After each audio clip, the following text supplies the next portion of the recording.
नमस्कार दोस्तों, स्वागत है आप सभी का झाला एकेडमी पर। मैं इंद्रपाल सिंह झाला हाजिर हूँ आपके लिए। जो पेपर में हमने 20 प्रश्न किए थे लास्ट वीडियो में, उसके आगे के प्रश्न हैं क्वेश्चन नंबर 21 से। तो अब हम क्वेश्चन नंबर 21 से शुरू करेंगे कि आज के जो प्रश्न हैं वो कौन से हैं। जैसा कि आप पढ़ रहे होंगे, लिखा है सीता, गीता और मीता के एक परीक्षा उत्तीर्ण होने की प्रायिकता क्रमशः 60%, 40% और 20% है। क्या प्रायिकता है कि सीता और गीता परीक्षा में उत्तीर्ण हो जाएंगी और मीता उत्तीर्ण नहीं होगी। सबसे पहला काम ये होगा कि हम लोग प्रायिकता ज्ञात करें तो किन किन के लिए बोला जा रहा है कि परीक्षा में उत्तीर्ण होंगी, सीता और गीता, तथा किसके लिए बोला जा रहा है उत्तीर्ण नहीं होगी, वो है मीता। ये जो प्रतिशत दिए हैं 60, 40, 20, ये उत्तीर्ण होने की प्रायिकता है। तो सीता और गीता जो कि 60% और 40% है, उसकी फ्रैक्शन वैल्यू यदि हम लेते हैं तो 60/100 और 40/100, इसमें और यानी कि तथा का मतलब होता है गुणा लगेगा। और सीता के बाद गीता है 40%, तो हम लिखेंगे 40/100। ये तो उत्तीर्ण होने की प्रायिकता दोनों लड़कियों की। अब गीता की परीक्षा में उत्तीर्ण हो जाएगी, मीता नहीं होगी। मीता की प्रायिकता आखिरी में लिखी है 20%, तो नहीं होने में इसको कन्वर्ट करना है। 20% तो प्रायिकता उत्तीर्ण होने की है। अगर हम नहीं होने में जाएंगे तो 20 से अपोजिट करेंगे, 100 में से 20 गया मतलब 80। अगर 20% उत्तीर्ण होने की प्रायिकता है तो 80% नहीं होने की प्रायिकता है। और गुणित में एक बार हमको लिखना पड़ेगा 100। बस इसको कैंसिल करेंगे तो आपका आंसर आ जाएगा। देखिएगा कौन कौन से ज़ीरो कट जाएंगे। 1 0, ये 1 0, ये 1 0। फिर यहाँ से हम देखेंगे तो 1 और 2 ज़ीरो के कारण इस 100 के दोनों ज़ीरो कट जाएंगे। अब नॉर्मली हम गुणा कर लेंगे। 6 चौक 24, 24 8, 24 8 मतलब आपको 24 का 8 में गुणा करना है। 8 चौक 32, 3 बचा 8 दूनी 16 और 3 19। और चूँकि नीचे एक ज़ीरो था इसलिए यहाँ पर पॉइंट लग जाएगा। तो हमारा सही आंसर हो जाएगा ऑप्शन 4। 19.2% प्रायिकता है, जिसमें सीता और गीता तो उत्तीर्ण हो जाएगी लेकिन मीता उत्तीर्ण नहीं होगी। बढ़ते हैं अगले क्वेश्चन की ओर। नेक्स्ट क्वेश्चन है हमारा, देखिएगा क्वेश्चन नंबर 22, जिसमें लिखा है कि यदि जून 2006 की पहली तारीख को मंगलवार है तो इस महीने में कितने रविवार होंगे। अब पहली तारीख का मतलब हम समझ गए हैं कि 1 तारीख, जून 2006 में 1 जून को क्या बोला जा रहा है, मंगल। इसका मतलब ये है कि हमें अगर रविवार ज्ञात करना है तो रविवार किस तारीख को होगा पहले वो चेक करें। 1 तारीख मंगलवार, 2 बुधवार, 3 गुरुवार, 4 शुक्रवार, 5 शनिवार और 6 तारीख को आएगा रविवार। तो हम 6 रवि से गिनते चले जाएंगे कितने रवि इस महीने में हो सकते हैं। 6 में 7 जोड़ा तो 6 और 7 13 तारीख को फिर से रवि होगा। फिर 13 में 7 जोड़ा तो 20 तारीख को फिर से रविवार होगा। 20 में 7 जोड़ा तो 27 तारीख के दिन फिर से रविवार होगा। अब 27 में 7 जोड़ेंगे तो 34 हो जाएगा। और चूँकि महीना तो ये जून है और 30 से ज़्यादा नहीं हो सकता, केवल इन्हीं तारीखों को काउंट करें। 1 2 3 4 दिन ऐसे आ रहे हैं जो कि रविवार है। तो हमारा ऑप्शन हो जाएगा ऑप्शन 4, चौथे नंबर का ऑप्शन जिसमें 4 छपा था। बढ़ेंगे अगले क्वेश्चन की ओर। क्वेश्चन नंबर 23, जिसमें लिखा है राष्ट्रीय प्रतीक पर निम्न में से कौन से शब्द अंकित हैं। ये हम सभी जानते हैं कि हमारा जो राष्ट्रीय प्रतीक है उस पर सत्यमेव जयते अंकित है, यानी कि पहला ही ऑप्शन हमारा क्या हो जाएगा, आंसर। इसी प्रकार हम बढ़ेंगे अगले क्वेश्चन की ओर। क्वेश्चन नंबर 24, इसमें आपको कहा है कि लुप्त संख्या चुनकर श्रृंखला को पूरा कीजिए, यानी कि 2 8 3 27 4 के बाद क्या आएगा। इस सीरीज़ में खासियत है कि यहाँ से 1 को छोड़कर 1 जाएँ तो 2 से 3, 3 से 4, और जो आपने छोड़ दिया वो क्या था, 8 से आया था 27। तो अब क्या आना चाहिए, 8 यानी कि 2 का क्यूब, 27 यानी कि 3 का क्यूब, तो 4 का क्यूब आना चाहिए, यानी यहाँ आना चाहिए 64। ऑप्शन हो जाएगा हमारा सेकेंड। इसी प्रकार से हम आगे बढ़ेंगे क्वेश्चन नंबर 25 की ओर। तो 25 पे लिखा है लुप्त संख्या चुनकर श्रृंखला को पूरा कीजिए। अब इसमें आप दिमाग लगाएं तो ये 324 18 का स्क्वायर है, और यदि ऐसे नहीं चलें तो 324 से 108 आया, 108 से 36 आया, 36 से 12 आया, उल्टा पढ़ें तो 12 तिया 36, 36 तिया 108, 108 तिया 324, यानी कि 324 से डिवाइड हुआ 3, फिर 108 में डिवाइड किया 3, फिर 36 में डिवाइड किया 3, तो 36 3 से डिवाइड होकर 12, तो 12 को भी 3 से डिवाइड कर देंगे तो हो जाएगा यहाँ पे 4, क्योंकि 3 चौक 12। अब उल्टे सीरीज भी चल सकती है, 4 तिया 12, 12 तिया 36, 36 तिया 108, 108 तिया 324। तो हमारा जो सही उत्तर है वो ऑप्शन सी है, तीसरा ऑप्शन जिस पे 4 लिखा है। बढ़ेंगे नेक्स्ट क्वेश्चन की ओर। इसका करेक्ट आंसर भी आप यहाँ पर देख सकते हैं, नीचे छपा है 4। अब 26वां प्रश्न है। 26वें प्रश्न पे लिखा है लुप्त संख्या चुनकर श्रृंखला को पूरा कीजिए। 1, 4, 9, 16। इसमें हम देखें तो 1 से 4 आ रहा है, 4 से 9 आ रहा है, 9 से 16। यहाँ पर डिफरेंस लेके तो यहाँ 3 का डिफरेंस है, यहाँ दिखाई दे रहा है 4 से 9 यानी कि 5 का डिफरेंस, 9 से 16 यानी कि 7 का डिफरेंस, तो यकीनन फिर 9 के डिफरेंस पे आ जाएगा। और आप जानते हैं 16 और 9 जोड़ेंगे तो हो जाएगा 25। तो ऑप्शन में 25 पहला ही था, ऑप्शन ए, जिसमें लिखा था कितना 25। तो हमारा आंसर हो जाएगा ऑप्शन ए। इसका सही आंसर भी जब हम नीचे स्क्रॉल करेंगे तो आ जाएगा, यह है करेक्ट आंसर 25। नेक्स्ट क्वेश्चन है क्वेश्चन नंबर 27, जिसमें एक कथन है और कथन के बाद में कुछ निष्कर्ष हैं, फिर निष्कर्षों पे हमको बताना है कि कौन सा सत्य है। तो पहले मैं यहीं पर सॉल्व कर लेता हूँ, फिर इसके निष्कर्ष की चर्चा करेंगे।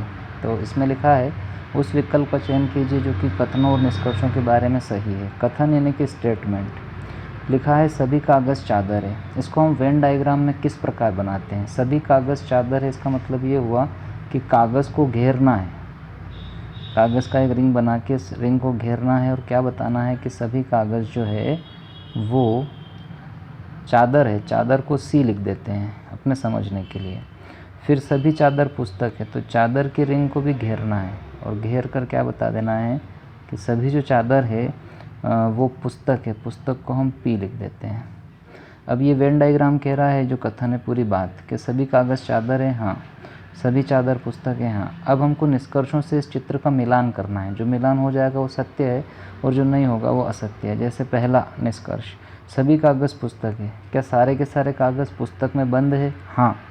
देखो इनडायरेक्टली पुस्तक में ही आ रहे हैं। एक बड़ा सा तरबूज हो, उसमें 1 डिग्री लग जाए और डिग्री में फिर 1 डिग्री लग जाए तो होगा तो वो भी तरबूज ही। ऐसा समझ लेते हैं हम कि पुस्तक में ये जो बैठे थे चादर, चादर के अंदर फिर क्या थे? कागज़। तो ये इनडायरेक्टली बोल सकते हैं कि सारे के सारे कागज़ किसके अधीन हैं? इस पूरी पुस्तक के अधीन। तो पहला निष्कर्ष जो है वो सत्य है।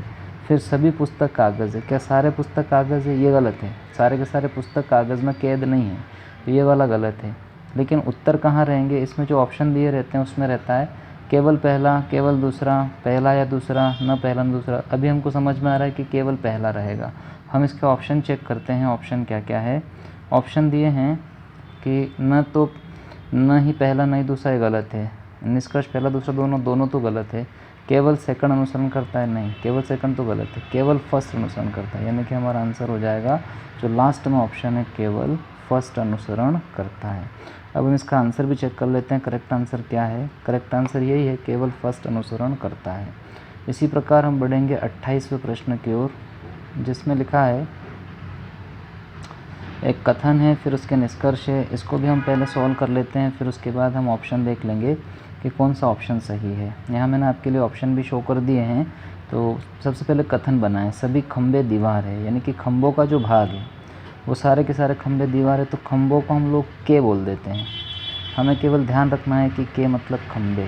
सभी खंबे घेरना है तो पहले खंबे की रिंग बन जाएगी और सभी के सभी खंबे घेर के हम क्या बना देंगे? सभी खंबे दीवार है, यानी कि डी है।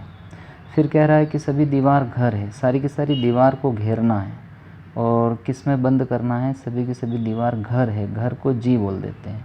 तो ये पूरा जो कथन था वो जमा दिया। अब निष्कर्ष से हमको मिलान करना है चित्र का। सभी घर खंबे हैं, क्या सभी के सभी घर खंबे में कैद हैं? नहीं, ये उल्टा है।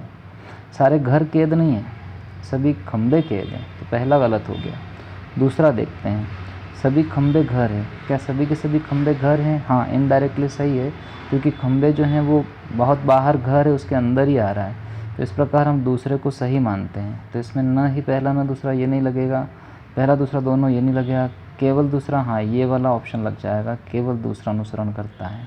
अब हम इसका आंसर भी चेक कर लेते हैं कि तीसरा है कि नहीं। बिल्कुल केवल दूसरा अनुसरण करता है, यही है जो थर्ड पे लिखा था। अब चलेंगे प्रश्न संख्या 29 की ओर, जिसमें फिर से वही वाला प्रश्न है कि विकल्प का चुनाव करना है जो सही है। इसमें जो कथन है यहाँ से सभी पेंटिंग ड्राइंग है यहाँ से, तो हम इसको पढ़ के पहले अपना वेन डायग्राम बना लेते हैं। ये ड्राइंग, अगर सारी पेंटिंग ड्राइंग है तो हमको पेंटिंग को पी मान लेना चाहिए और एक रिंग बना देनी चाहिए, और ये इसमें गोल घेरे में घेरना चाहिए कि सभी पेंटिंग क्या है, ड्राइंग। ड्राइंग मतलब डी।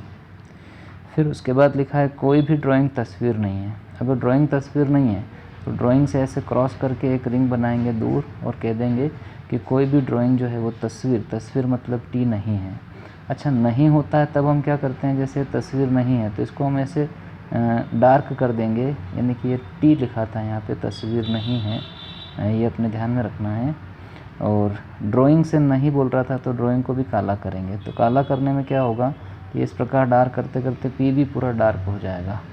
ये नहीं वाले में से डार्क करने से जल्दी समझ आता है। अभी हम पहले मिलान करेंगे जिसमें निष्कर्ष है कोई भी पेंटिंग तस्वीर नहीं है। क्या कोई भी पेंटिंग तस्वीर नहीं है?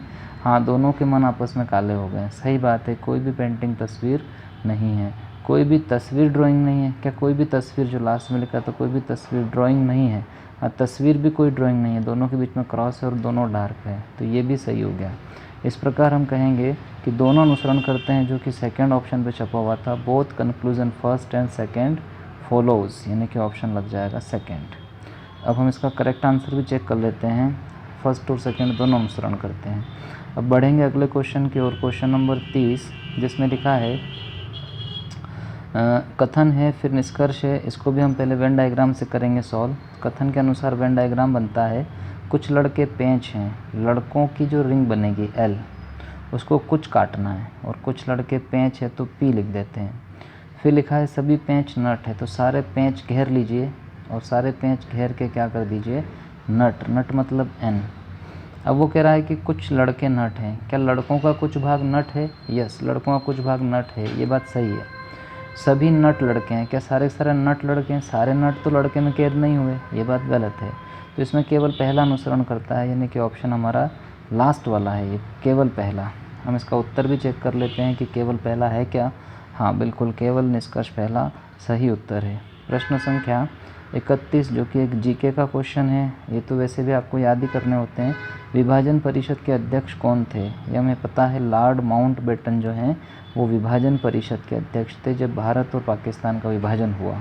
आगे बढ़ें, नेक्स्ट क्वेश्चन है, ये एक विषम संख्या ज्ञात करने का सवाल आ गया। फाइंड द ओड वन, एक विषम संख्या ज्ञात कीजिए। विषम का मतलब जो इनसे मैच नहीं हो रही है। ऐसा नहीं कि जैसे 33 भी विषम है, 71 भी विषम है, ऐसा नहीं, हमको इनसे जो मैच नहीं हो रहा।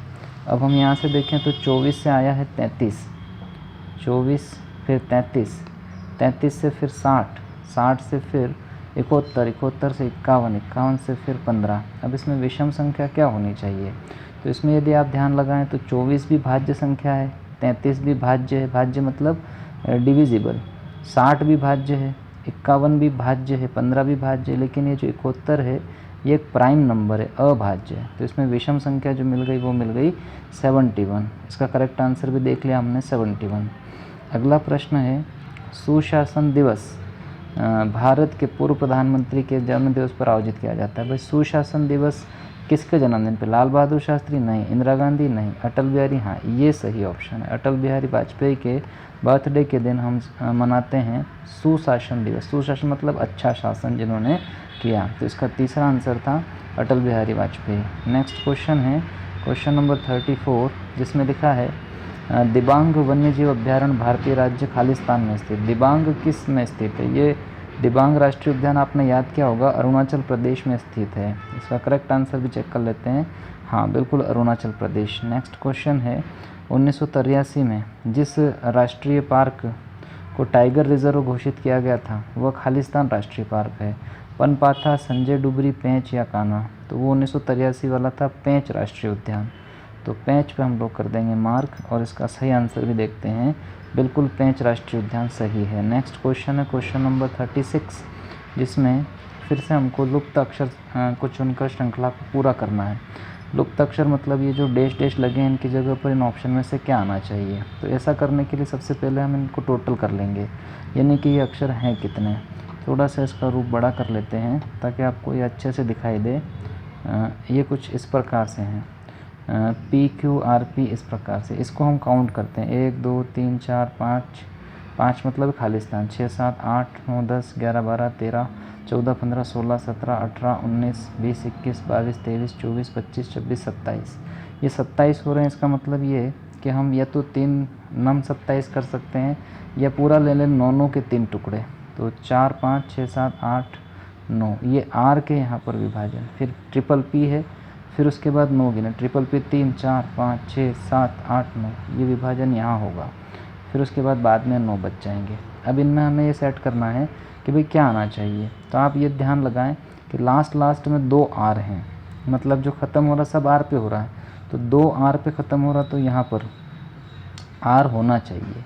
अब ऑप्शन में सेकंड नंबर पे आर किस ऑप्शन में आ रहा है, जैसे सेकंड नंबर पे आर फर्स्ट ऑप्शन में आ रहा है, लेकिन अभी एक ऑप्शन और इसके नीचे है। चलो हम उसको भी यहाँ पर शो करके उसके बाद दोबारा से आपको बताएं ताकि जल्दी आपको समझ में आ जाए कि हमने कहा 9 में टुकड़े कर लिए। तो 9 में टुकड़े यहाँ से हुए थे आर के नज़दीक से, फिर ये यहाँ पर हुआ था, और फिर ये 9 1 2 3 4 5 6 7 8 9। अब मैं कह रहा था कि सबके लास्ट में आर है, तो लास्ट में 2 आर है, इसका मतलब यहाँ पर भी एक आर जरूर होना चाहिए। और ये सेकंड खालिस्तान था, तो सेकंड ऑप्शन पे आर एक तो पहले में आ रहा है और एक लास्ट में आ रहा है। ये दोनों ऑप्शन तो गलत है, तो अपनों को यहीं से समझ में आ गया। उसके बाद यदि बात करें तो उसके बाद आप देखें कि फ़र्स्ट ऑप्शन पे क्या होना चाहिए। फ़र्स्ट ऑप्शन 1 2 3 4 और 5वें नंबर पे है, तो 1 2 3 4 5वें नंबर पे क्यू आता है। और इधर अपन देखें तो 1 2 3 4 5 5वें नंबर पे पी आता है। देखिए बीच वाले से नहीं, फर्स्ट से आखिरी वाला जल्दी मैच होता है, इसलिए पी होना चाहिए, पहली प्रायोरिटी ये है। तो यहाँ पी होगा फिर आर होगा, तो फर्स्ट ऑप्शन भी पी आर चल रहा है, लास्ट ऑप्शन भी पी आर चल रहा है।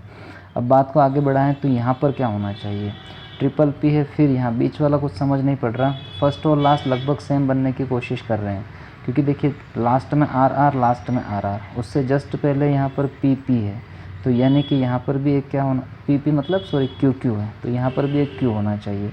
लास्ट ऑप्शन में क्यू फर्स्ट वाले में नहीं आ रहा, इसमें आ रहा, तो यही ऑप्शन सही होगा। और पूरा जब जम जाता है तो एक सीरीज बन जाती है पी आर, तो पी आर तो जमा दिया, क्यू आना चाहिए, तो यहाँ पर आ जाएगा क्यू। और फिर उसके बाद आर पी क्यू, तो यहाँ पर आ जाएगा आर। ये देखिए 2 आर लास्ट में, 2 आर लास्ट में, 2 आर लास्ट में, और लास्ट में फिर यहाँ पर क्यू तो लिख दिया, यहाँ पी। तो ये सीरीज पढ़ने में आ जाती, कैसे, P Q R P P, यहाँ भी लास्ट वाले में P Q R P P, फिर क्यू क्यू आर आर है, तो इसमें भी क्यू क्यू आर आर है। फर्स्ट और लास्ट बिल्कुल मिल गई, बीच में क्या है, पी पी पी है, क्यू क्यू क्यू है और आर आर है, तो P P P Q Q Q, ये रिपीटेशन है, और फर्स्ट और लास्ट मिल गए, यानी कि इस प्रकार से अपना आंसर हो गया लास्ट वाला चौथा। इसका करेक्ट आंसर चेक कर लेते हैं, P R Q R P A, बिल्कुल यही ऑप्शन है, पी क्यू, लास्ट ऑप्शन ही सही है। इसी प्रकार से बढ़ेंगे अगले प्रश्न की ओर। प्रश्न संख्या 37, इसमें छपा है, श्रृंखला में संख्याओं का एक क्रम उपस्थित है, गलत संयोजन पहचानिए। यानी कि ये जो श्रृंखला मिली है इसमें एक गलत संयोजन है, 2 7 22 67 204। इसमें यदि हम देखें कि डिफरेंस किस प्रकार से चल रहा है, तो 2 से हम लोग सीधे पहुंच रहे हैं, 1 मिनट, हाँ 2 से हम लोग सीधे पहुंच रहे हैं 7 पे, 7 से 22, 22 से 67, 67 से 204। तो ये 2 तिया 6 1 7, 7 तिया 21 1 22, 22 तिया 66 1 67, 67 तिया कितना होता है, 3 7 21, 3 6 18, 18 201 होता है। तो 201 और एक तो यहाँ पे 203 ही होना चाहिए था, क्योंकि सभी ऐसे ही तो चल रहा है, 2 तिया 6 1 7, 7 तिया 21 1 22, 22 तिया 66 1 67। तो ये लास्ट वाला गलत है, यानी कि ऑप्शन हमारा कौन सा सही हो जाएगा, ये जो सेकेंड नंबर पे छपा है 204। और इसका करेक्ट आंसर भी देख लेते हैं, इसका करेक्ट आंसर बिल्कुल सही है 204। अगला प्रश्न है, श्रृंखला में संख्याओं का एक क्रम उपस्थित है, गलत संयोजन पहचानिए। यह भी पहले की तरह ही है, इसमें हम लोग गलत संयोजन पहचानना है। 120 से आया 99, 99 से 80, 80 से 63, 63 से 47, 47 से 35। तो ये बहुत नज़दीक है 120, ये क्या है नज़दीक किसके है, 121 के, 11 का स्क्वायर है। ये 10 का स्क्वायर के नज़दीक है भाई, 100 बहुत नज़दीक है। ये 9 का स्क्वायर मतलब 11 10 9, तो फिर ये 8 का स्क्वायर बिल्कुल 64 के नज़दीक है 8 का स्क्वायर के। तो फिर ये 8 के बाद में फिर ये 7 का स्क्वायर 49 से 2 का गैप, मतलब ये थोड़ा विषम जा रहा है क्योंकि लास्ट वाला फिर 6 के स्क्वायर से बहुत नज़दीक है 36 से। तो आप समझ गए होंगे कि इसमें ऑप्शन कौन सा सही है, पहला ऑप्शन यानी कि 47 गलत है। इसी प्रकार से बढ़ेंगे अगले प्रश्न की ओर। प्रश्न संख्या इसमें देखिए करेक्ट आंसर भी 47 है। अब 39 पे फिर जीके का प्रश्न आ गया है कि राष्ट्रपति बनने के लिए व्यक्ति को इस उम्र से कम नहीं होना चाहिए, 40, 35, 60, 50। ये 35 वर्ष की आयु पूर्ण कर चुका हो ऐसा हम लोग पढ़ते हैं, तो 35 से कम वो व्यक्ति नहीं होना चाहिए। बिल्कुल इसका उत्तर है 35 years of age. Last question कर लेते हैं आज का 40वां, जिसमें लिखा है ये एक रीजनिंग का प्रश्न है। एक खास कोड भाषा में जोज मोजे क्ले का अर्थ है पोश वाइट कार, तथा इसको हमको पहले यहाँ लिख लेना चाहिए ताकि हम लोग आराम से इसमें देख सकें। लास्ट टाइम हमसे पूछा ही गया है कि भाई वाइट के शब्द के लिए वाइट के लिए किस शब्द का इस्तेमाल है। लिख कैसे लेते हैं, देखो एक बार पहले भी अपनों ने पिछले वीडियो में इसको किया था कि हर एक का कोड सामने सामने लिख देते हैं। खास कोड में जोज मोजे क्ले, तो मैं यहाँ से लिखना शुरू करता हूँ, जोज मोजे, ये मोज और क्ले। इसका जो अर्थ है वो अर्थ क्या है, इसका अर्थ है पोज वाइट कार। तो पोश वाइट कार, तो इसको हम लोग यहाँ पे लिख लेते हैं पोश वाइट कार। पूरा लिखने की ज़रूरत नहीं, हम केवल पहचानना है। तथा मोजे सूट फ्यू, ये यहाँ पर स्पेलिंग है मोजे सूट और फ्यू। इसका क्या अर्थ है वो हम सामने लिख लेते हैं। उसका अर्थ है ब्लैक और वाइट। इस कोड में वाइट का अर्थ क्या है, तो वाइट देखिएगा दो जगह, ऊपर की लाइन में वाइट है, नीचे भी वाइट है। अब दोनों में से कॉमन क्या निकल रहा है, मोजे यहाँ भी, मोजे यहाँ भी, यानी कि यकीनन इसका क्या होना चाहिए, वाइट का कोड MOSE होना चाहिए। हम इसको चेक कर लेते हैं। थर्ड ऑप्शन पे है MOSE, बिल्कुल यही करेक्ट आंसर था कि MOSE जो है वही इस्तेमाल हुआ है वाइट के लिए। इसी प्रकार से आज के 40 प्रश्न किए हैं। पिछले वीडियो में 20 प्रश्न थे, इसमें 20 और हैं। इनको आप पहले सॉल्व कर लीजिएगा, फिर नेक्स्ट वीडियो में इससे आगे के प्रश्न होंगे। बड़ी सावधानी पूर्वक और बड़ी शांति से आपने मेरी बातें सुनी, इसके लिए आप सभी का धन्यवाद। मुलाकात होगी अगले वीडियो में, तब तक के लिए मुस्कुराते रहिए।